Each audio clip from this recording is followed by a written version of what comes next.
સરકારી યોજનાઓનો લાભ નહીં મળતા હોવાની રાવ સાથે આજે દિવ્યાંગો ધ્રુજતા પગ, હાથમાં લાકડી અને એકબીજાના સહારે કલેક્ટર કચેરીમાં આવી રજૂઆત કરી હતી।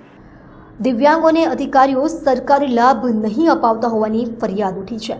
સરકારે દિવ્યાંગોને મદદરૂપ થવા અનેક યોજનાઓ બહાર પાડી છે અને સરકારી યોજનાઓ દિવ્યાંગોને આ યોજનાનો લાભ આપવા માંગતા નથી।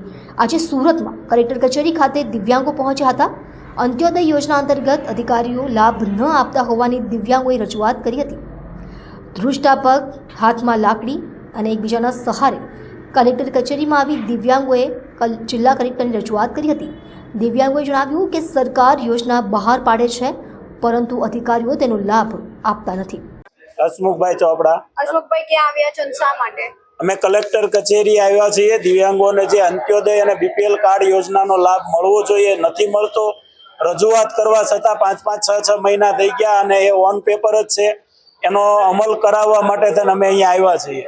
શું કરશું અહીંયા હવે રજૂઆત કરી છે, આગળ પણ કરી હતી પણ જવાબ નથી મળ્યો, તો હવે ફરીને રજૂઆત એક વખત કરી જોઈએ કે શું છે, જવાબ આપો। અમારે અહીંયા આવવું પડે એક શરમજનક ઘટના કહેવાય કે અમારે જે કન્ડિશન નથી ચાલી શકતા એ બધાને અહીંયા લાભ માંગવા માટે આવવું પડે। જે યોજના છે આ સામેથી આપો ને।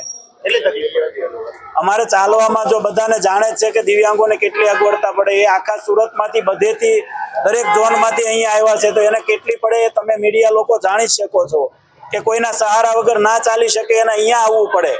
એક ખરાબ ઘટના કહેવાય।